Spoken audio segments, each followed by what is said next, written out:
চন্দনাইশবাসী ওনারা জানান 5 তারিখের পরে বাংলাদেশ আবার স্বাধীন নাকি না?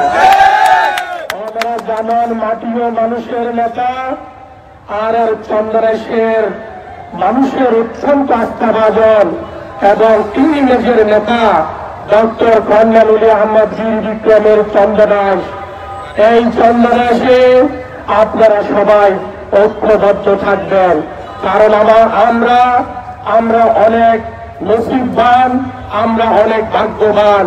আমরা ডক্টর কর্নেল আহমদ বীর বিক্রমের মতো একজন আমরা চন্দনাইশের নেতা পেয়েছি। এইরকম নেতা আগামী 100 বছর বাংলাদেশের ইতিহাসে জন্ম হবে না।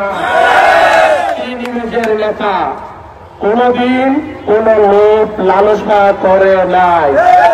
আপনারা দোয়া করবেন যেন এই ডক্টর কর্নেল আহমদ বীর বিক্রম আমাদের নেতা যেন সর্বোচ্চ জায়গায় যেন এই বাংলাদেশের সর্বোচ্চ জায়গায় যেন বসতে পারে, বসে যেন আমার বৃহত্তর চট্টগ্রাম দক্ষিণ জেলা সারা বাংলাদেশের উন্নয়ন যেন ওনার হাত দিয়ে করতে পারে মতো ইনশাআল্লাহ।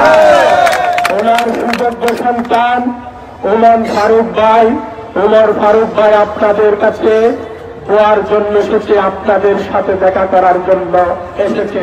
বৃহত্তর চন্দনাইশবাসী দলমত নির্বিশেষে আজকে সকাল থেকে সারা চন্দনাইশের ঈদের মতো আমেজ সৃষ্টি হয়েছে।